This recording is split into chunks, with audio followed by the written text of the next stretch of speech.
Good afternoon, Tuscaloosa and Internet World. Hello, everybody. How we doing on this wonderful Wednesday?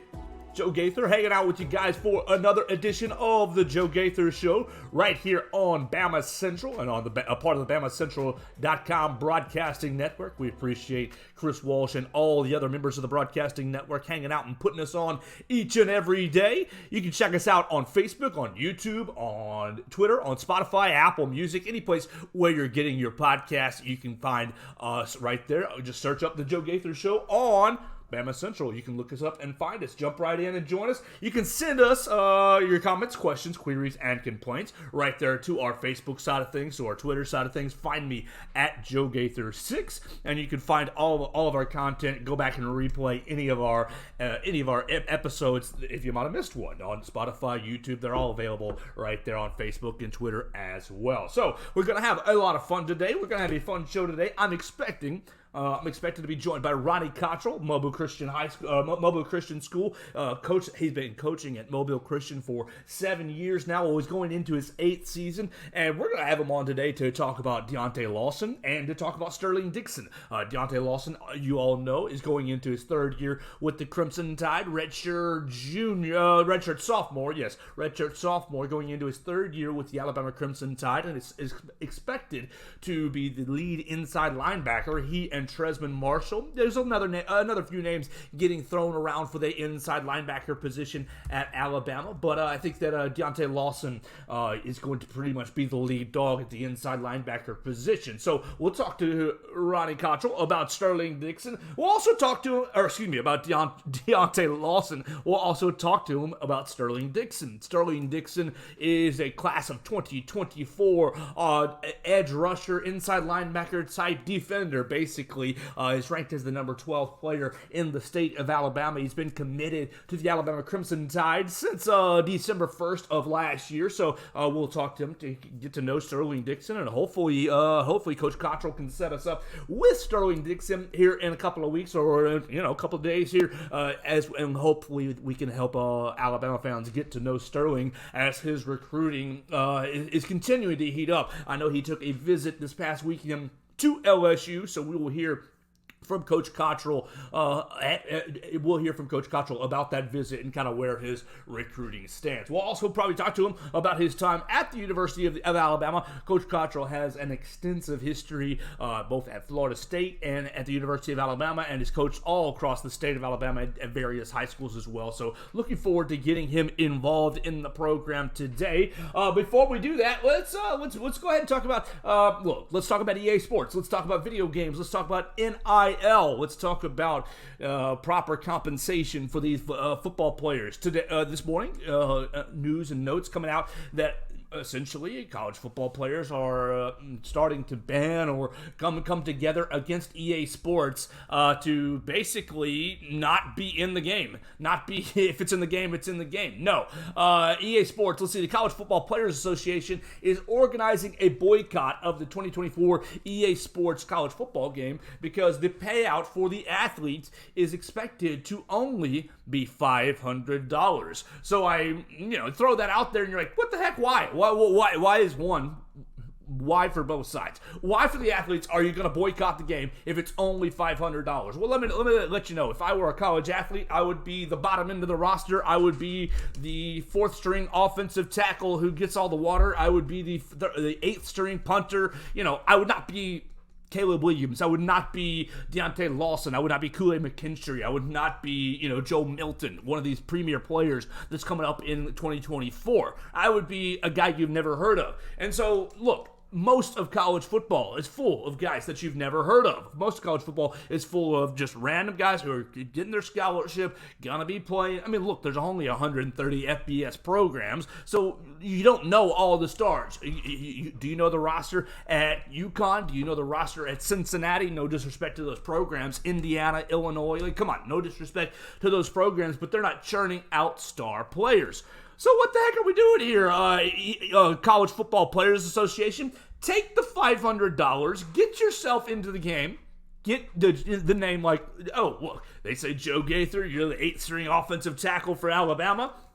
Do you want to get in the game, have your name in the game? We'll give you a $500 check. And I say, heck yes, man. I'll take my $100 and I'll play with the character, the name, image, and likeness of myself, and I'll enjoy myself. Look, the only players, there are very few players. There are very few players across the entire landscape of college football that are worth holding out for, that are worth putting the pressure on EA Sports. All right, let's put it in comparison. In comparison, the NFL athletes who are in Madden, I mean, this is the closest one-to-one comparison. The NFL athletes that are in Madden earn, I think, $28,000 for their name, image, and likeness. Okay, I just gave you that there are 130 FBS teams. You all know there's 32 NFL teams. 32 NFL teams. Each of them have to adhere to a 53-man roster. All right, so you're operating with far, far, far fewer players in the NFL than you are in college football. Additionally, your NFL players all have some semblance of notoriety. You can be the 53rd man on the roster, and pretty much everybody, all your fan base pretty much knows who you are because the rosters are so much thinner. You've been drafted, you've been selected, you've proven yourself to be valuable at some point in time in your career, whether it be in college or whether it be in the pros. You've proven yourself and proven your name, so that's why you're getting more money. You're more valuable as an NFL player. All right. Let's just be honest with ourselves. If I play for San Diego State, if I play for, Washington State, I might be the best player on that team. I could be a defensive end. I could be a cornerback. Think about, Christian Gonzalez for Oregon last year. Great cornerback. Good player. But the average college football fan doesn't know who Christian Gonzalez is. No disrespect to you, sir. Ended up being a first-round pick. The college football fan, the hardcore fan, knows who you are. But the average fan doesn't really know who you are. So I think you take the $500, you pocket it, and what do? Josh Pate took, was it Josh Pate? No, it was Barrett Sallee. Barrett Sallee of CBS Sports took to the Twitter machine earlier today and said that the players need to accept the $500 check, hold on to the check, don't cash the check.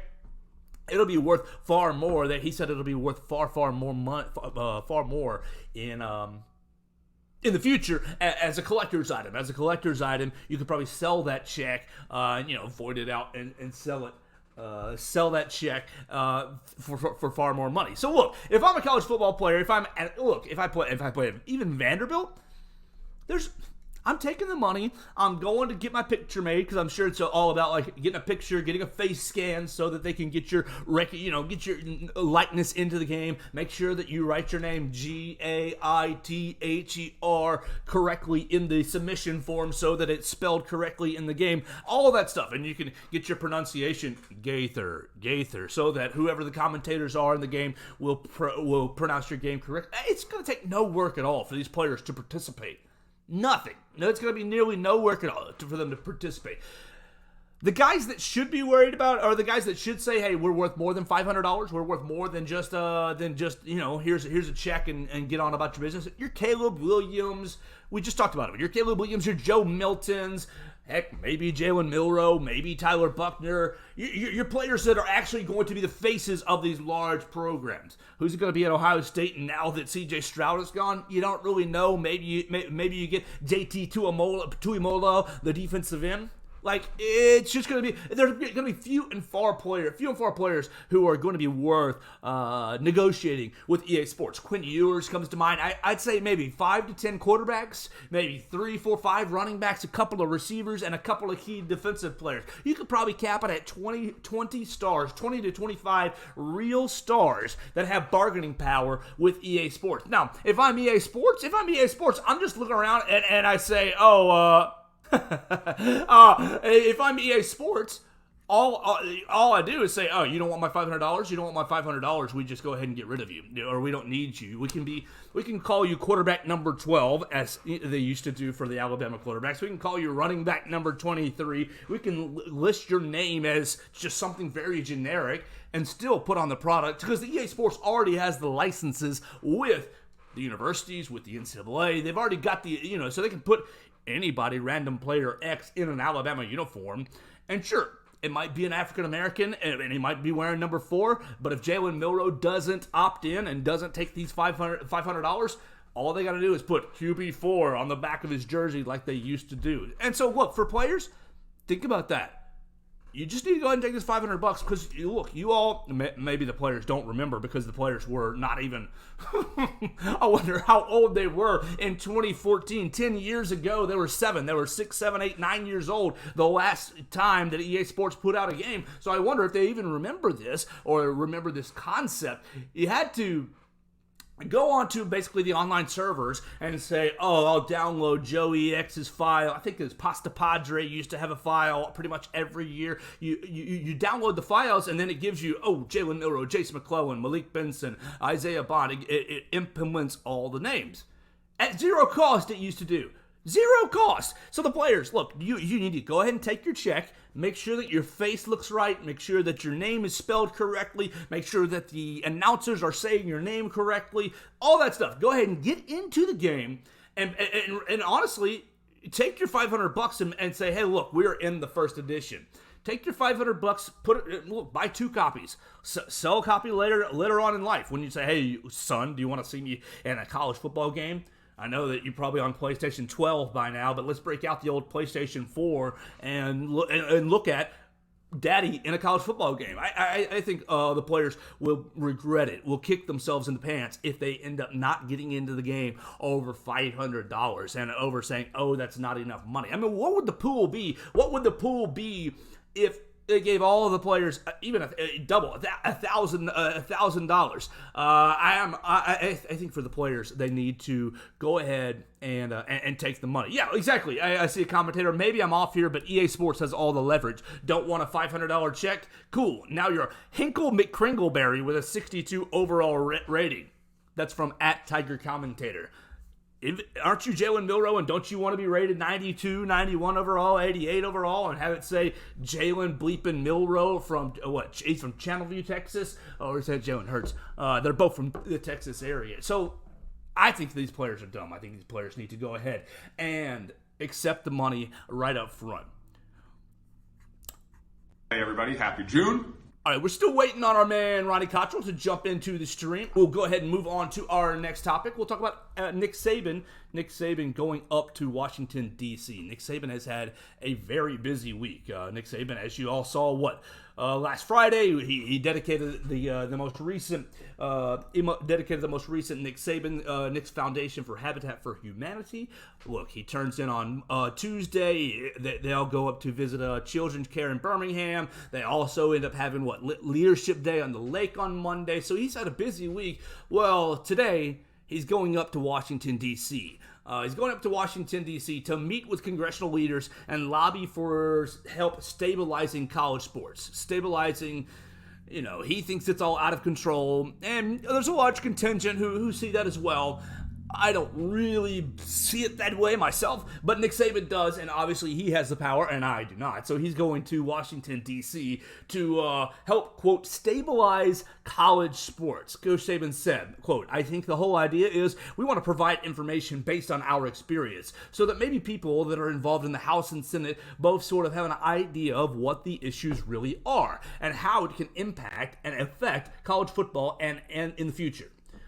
He went on to say, I don't know exactly what the answer is, but I think if we can get more people aware of what the issues are for them to have an input on how we can sort of create a model that would help create some competitive balances, but still give people opportunities to use their name, image, and likeness to earn. I think it would be a good thing. I don't know what the answer is, but I think if we get more people aware of what the issues are for them to have input on how we can sort of create a model that would help create some sort of competitive balance, but still gives people an opportunity to use their name, image, and likeness to earn, I think it would be a good thing.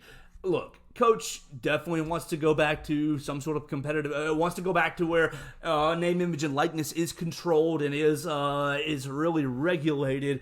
But look, Coach, you're off base here. Create some sort of competitive balance. We've never had competitive balance in college football. You've never had it. Not in my lifetime. Not ever. Throughout college football. Why is Alabama, why do the Alabama fans feel so proud about their program? Because of the history. Alabama has been dominating college football throughout time, really since the early days of college football. And is it because of the resources put into it? Certainly. Is it because Alabama's just better? I mean, maybe there's just a little bit of that. But the haves have always been the haves. The Michigans, Ohio States, the Texases. Like, they've always been the haves. The USCs have always been the who's who. Well, UConn, they say they're in D1. They say they're FBS. San Diego State, they all say they're in Division I. They're not really competing. There's no competitive balance between Alabama and UTC, or Alabama and we're bringing in MTSU this year. There's no competitive balance at all. And so Coach is, I think, a little bit off base in his messaging there, but he's obviously going to go up to Congress and try to get some things done.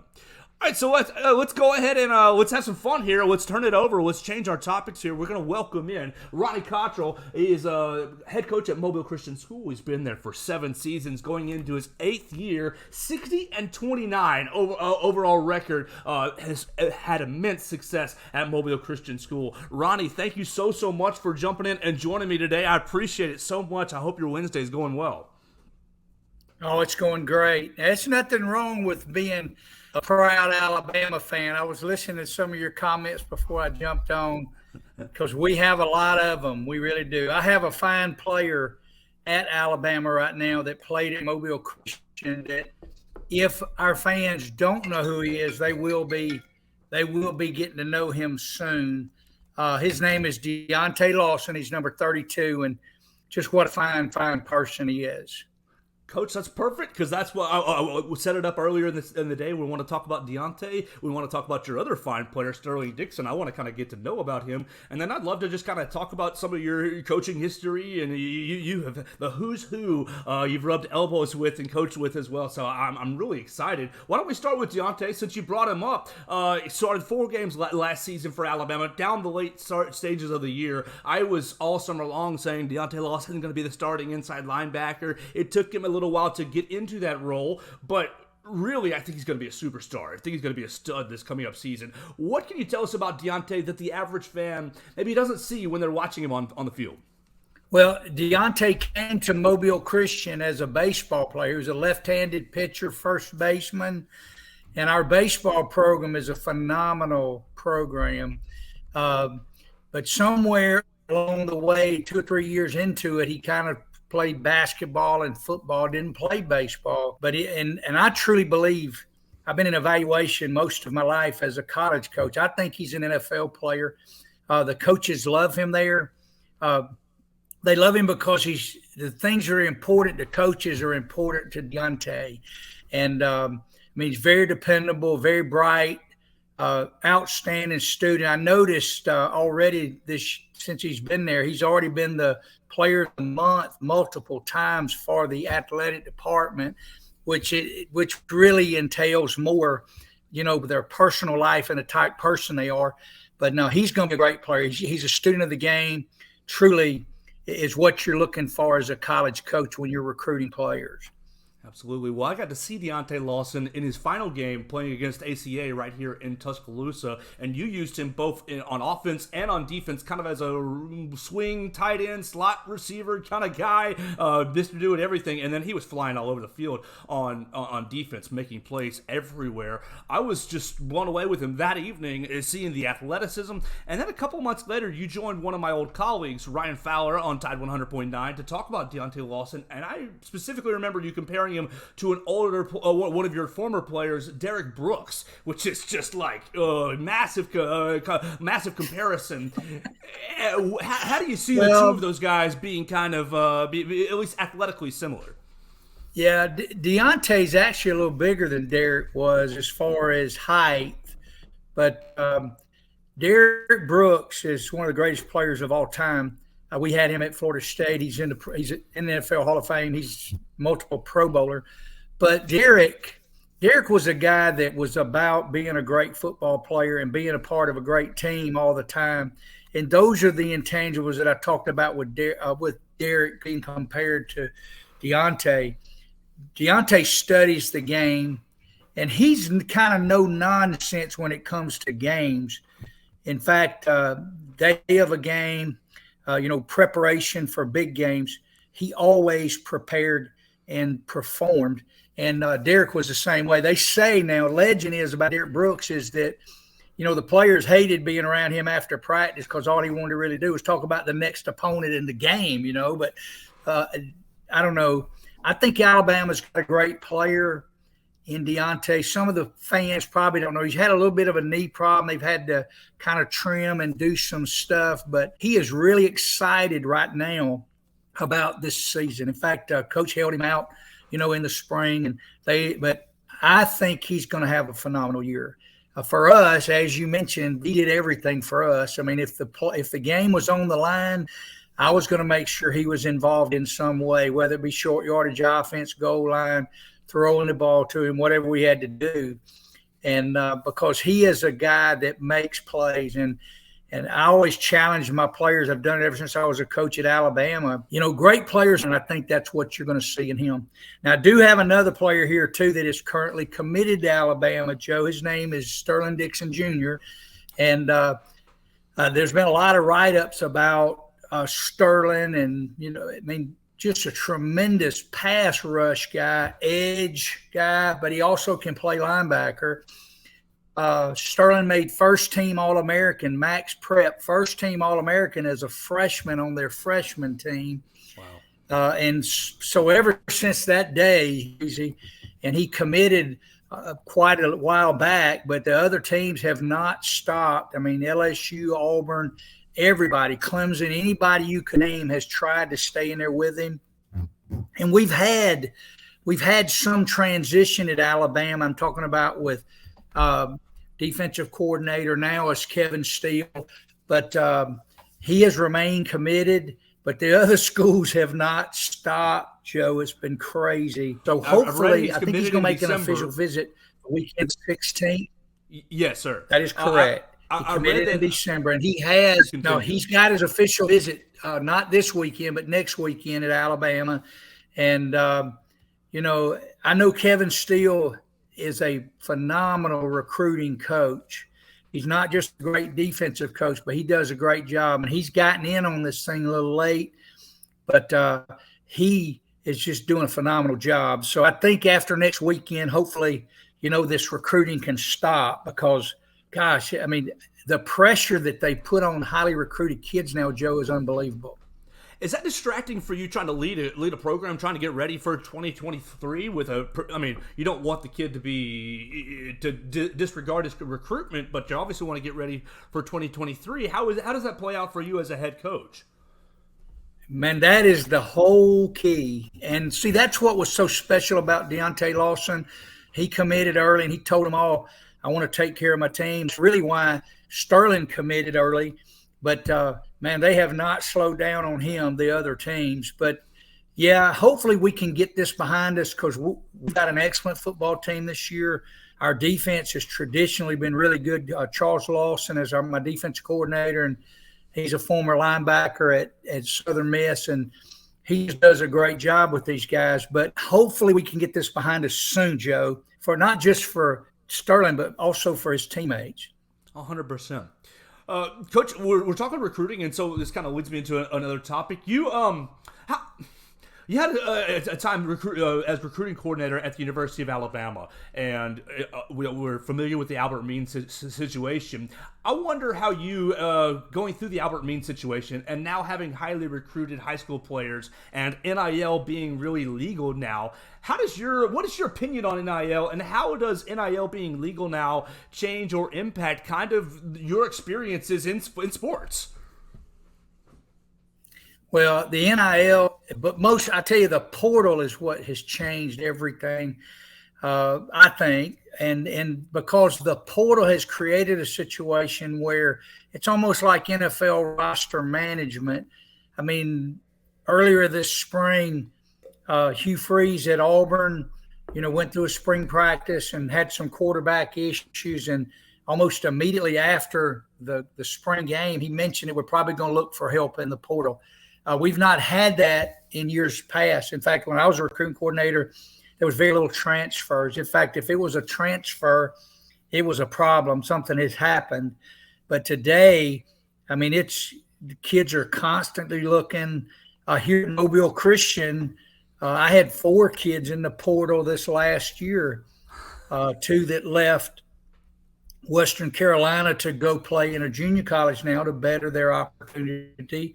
Had a young man named Andreas Fox that played at Stanford, went to Fresno State, and now I think he's going to go to Memphis. The point I'm making is it's just a way of life now. The portal is such a situation that, we're going to have guys come and go. The people that it's hurt, though, Joe, are high school kids. If you're not a 4 or 5-star guy, you may get left out, have to go somewhere else to play, to get in the portal, to get where you want to be. I don't know. That's just changed. But NIL, man, it's the wild, wild west as far as monies and opportunities for those kids. Ironically, this week, there was an announcement that there may be a spring football league for high schools. A former USFL executive is going to start a spring football league, which is just going to be more of the same stuff that we're talking about. That's nuts. You talk about having multiple players in the transfer portal this offseason. How much are you being consulted by those players or by those players' parents about, hey, should I jump in the portal? What kind of opportunities will I have? How much do you get consulted still? Well, it doubles and triples the work that we have to do as high school coaches. It doubles and triples the work that college coaches have to do. I mean, it's like you have to deal with your players multiple times in the process. But I tell you who I feel bad for is the college coaches. You go through the process of recruiting a class, and then you're going to have to constantly be recruiting your players to keep them there. One of the guys that I think that, just personally, when the Mitchell kid left the University of Georgia this year, I mean, they've won back-to-back national championships. When the Mitchell kid, who's a great wide receiver, phenomenal person, left and went to Texas, that shows kind of the NFL roster management type situations that are happening. He must have got a better deal to leave Georgia to go across the country to play at Texas. The desire or opportunity to win 3 straight was not the issue. He took a new deal to go to Georgia. And Joe, I don't know what we're going to do with this. I don't know how we're going to. It's going to be a constant change, but something does have to give on the NIL and the portal. Absolutely. I think they will eventually create a smaller window for the portal because these college coaches, they're recruiting year round now because kids are available. And it also means I coached at Troy years ago when I first started. Troy was a Division II team. At that time, we had a good football team. Chan Gailey won a national championship there. But see, it's a lot of the players that we had at Troy that ended up being NFL players, now they're going to get pulled out of there to go to bigger schools. It's just going to be a constant transition. And I don't know. I don't like how it's going. I love college football. I'm really interested to see how they're going to deal with it and keep it going. What has Deontae told you, or have you spoken to him about the incoming transfer? Speaking of the portal, maybe his inside linebacker running mate this year, Tresman Marshall from Georgia, another Georgia guy who's hit the portal, playing right into your example. Has he talked to you about what he's noticed from Tresman Marshall? Well, the one thing that he has expressed to me is there's not going to be a drop-off, I don't think, with this football team. I think they're going to be outstanding on the defensive side.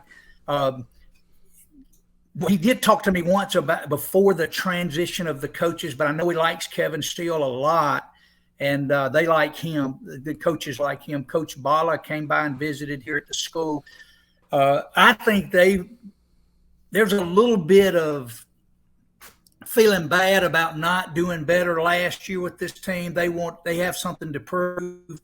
And I think they're going to be really strong this year, especially on the defensive side. Most of the discussion, I think, around here has been who's going to be the quarterback. But defensively, they're pretty stout right now. Absolutely. Coach, what's your relationship like with the University of Alabama, given your time that you've worked there and the drama that you experienced there, but now coaching in the state? What's your relationship like with the university? They've been good to me. It was a bad experience for me when it was going on. I feel like that throughout the different situations that I've gone through, I've proven that I was not involved in things that have been alleged. But I love Alabama, always will. It's a very, very unfortunate situation what took place. Mike Dubose had done a very good job for the Crimson Tide football team, but right now in college football, the expectations are so high. And I think Nick Saban has created some of this with the success he's had as a coach. Everybody wants their programs to be like what Nick's is. And so there's not a lot of patience with college coaches anymore. They're spending a lot of money for those guys, and it's creating an environment where, man, you better win or they're going to replace you. But no, I have no regrets. I know God carried me to Alabama, and it was one of the greatest experiences of my life. I think many times that probably had I not gone, I would be retiring at Florida State right now. I mean, during this time. But no, I don't have any regrets. I was there in 1999 when we won the SEC championship. Sean Alexander and Chris Samuels was on that team. Cornelius Griffin. We had a great football team. What's never really told is the year before we played at the Music City Bowl up there, and we just got hammered. But Chris Samuel, he was ready to go. He just, man, I've had enough of this. I'm gonna get out of here. Sean Alexander, same thing, man. I'm gonna get out of here. But we talked to him about, that was probably the best recruits that I had since I was there. And I'm not talking about me recruiting. I'm talking about keeping them another year. Right. Sean ended up being in the Heisman race next year, and Chris won.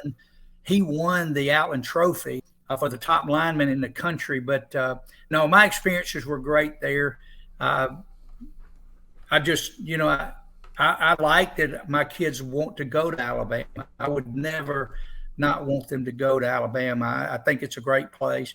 But right now, the kids that I have in my program, LSU, the top programs in the country, Clemson, everybody's coming here trying to get them.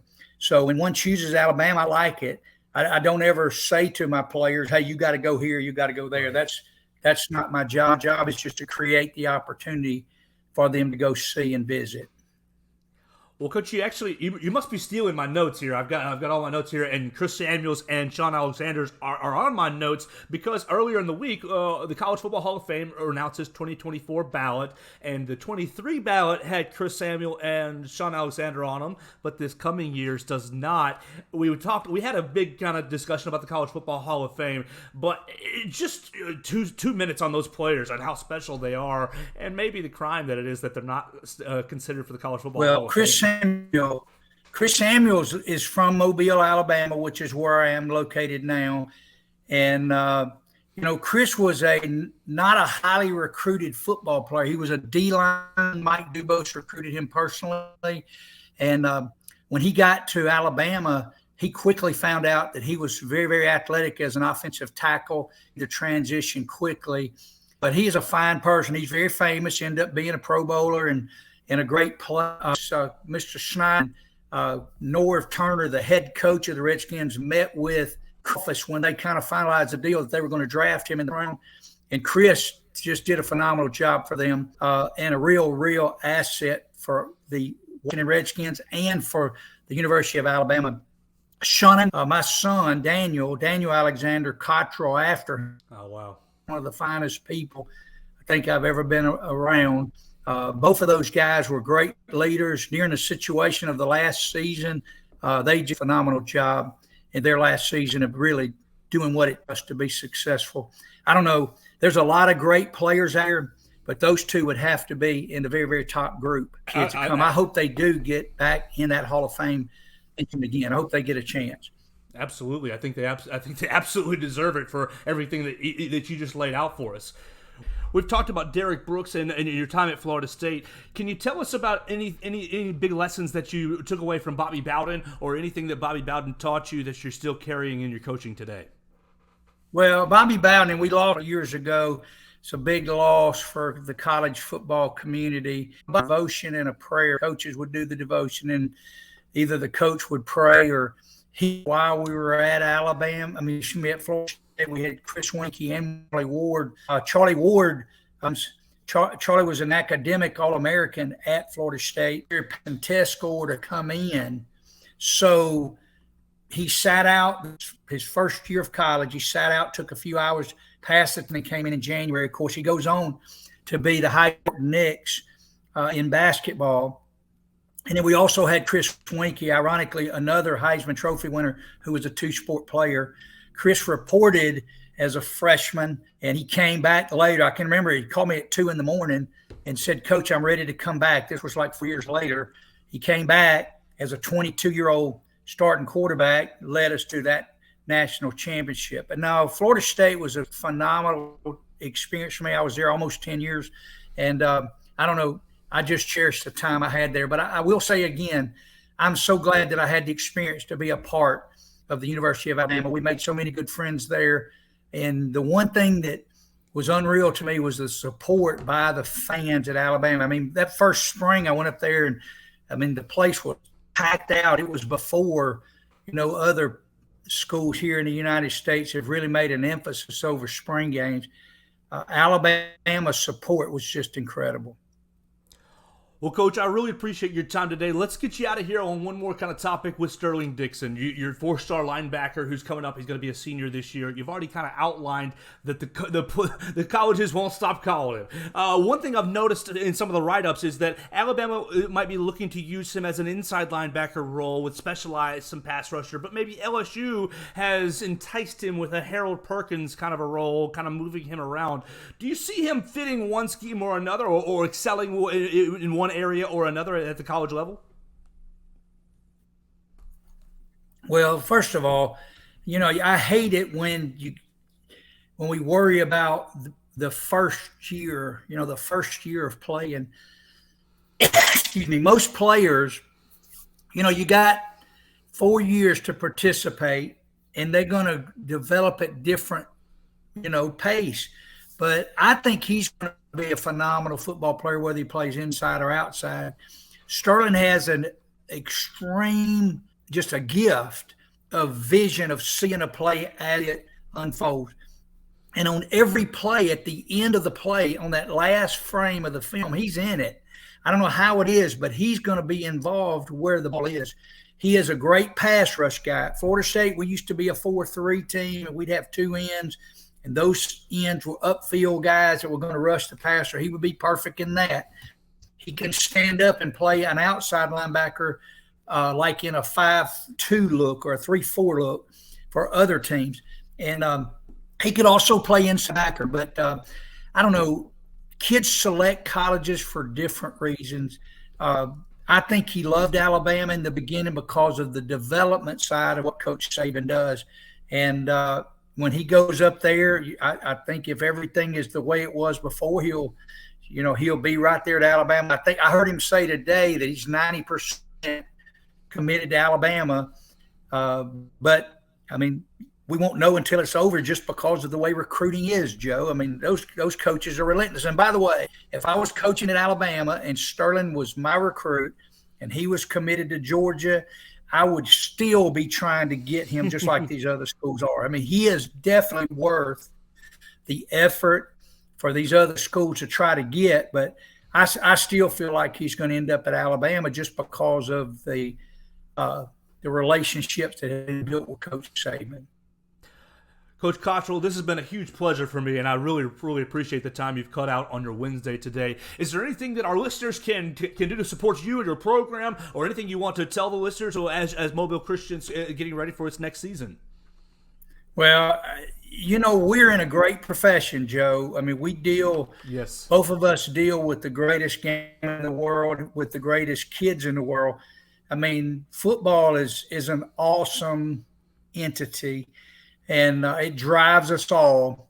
At Alabama, I mean, what Nick Saban has done is just incredible. We're a very small school. We have 270 students in our high school. And I tell everyone the greatest part about Mobile Christian is the high school itself, the school. We have K through 12th grade here. And for us we have a lot of success as far as kids going to college. I don't know. I just feel really blessed to have been involved. This is my 9th season here at Mobile Christian. The first year I was here, I was co-head coach with Tommy Wisden. And so, I mean, we've spent a lot of time here and feel blessed to have had it. But if you're ever in Mobile and you want to come to a good high school game, come over and see us. And I just encourage them to go out and see games in their community, because there's a lot of good kids playing out there. And I think, I know if I was not a football coach right now, I would probably adopt a team in this area and follow them. You know what I'm saying? I wish some other people would do that in their communities as well. Absolutely. I feel the same sort of way about West Alabama. It maybe isn't quite as up to snuff as the Mobile area, but I enjoy following the kids around here just the same. Coach, this was a huge pleasure for me, a huge blast for me, a big blessing to have you join us. Chris Walsh does want me to pass on his hello as well. I really appreciate your time today.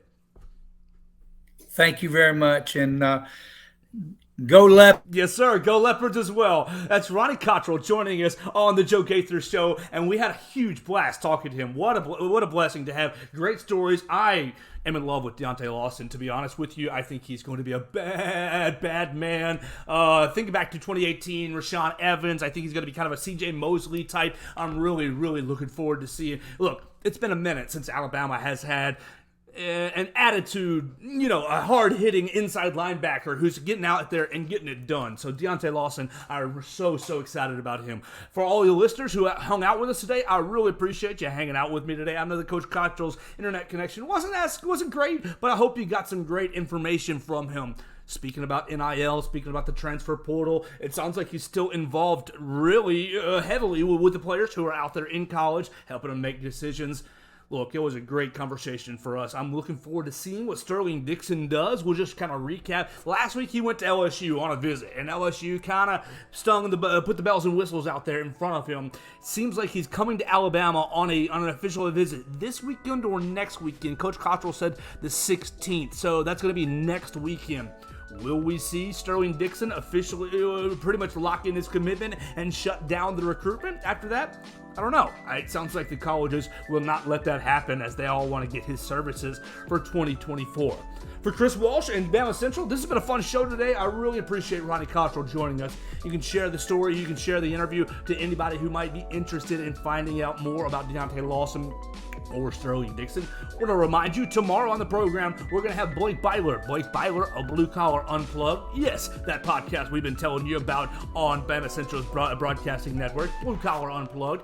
Blake Byler is going to be joining me tomorrow to talk about Grant Nelson, Kaluma, recruiting, Alabama transfer portal. The Alabama roster has gone all kinds of different directions, and Blake Byler will join me tomorrow to talk about Alabama basketball. Then on Friday, we're going to be joined by Will Sanders. Will Sanders, 2024 offensive lineman from Brookwood High School, 15-20 minutes away from me. Will Sanders just got a scholarship offer from Alabama and from LSU and many others. So we'll talk to Will Sanders about his recruitment on Friday. So for Chris Walsh, that's the man in charge. For Coach Ronnie Cottrell, that's who joined us today. Joe Gaither is me, and you are the listener. I appreciate everybody hanging out with us. We'll be back tomorrow for a wonderful Thursday right here on the Joe Gaither Show on Bama Central.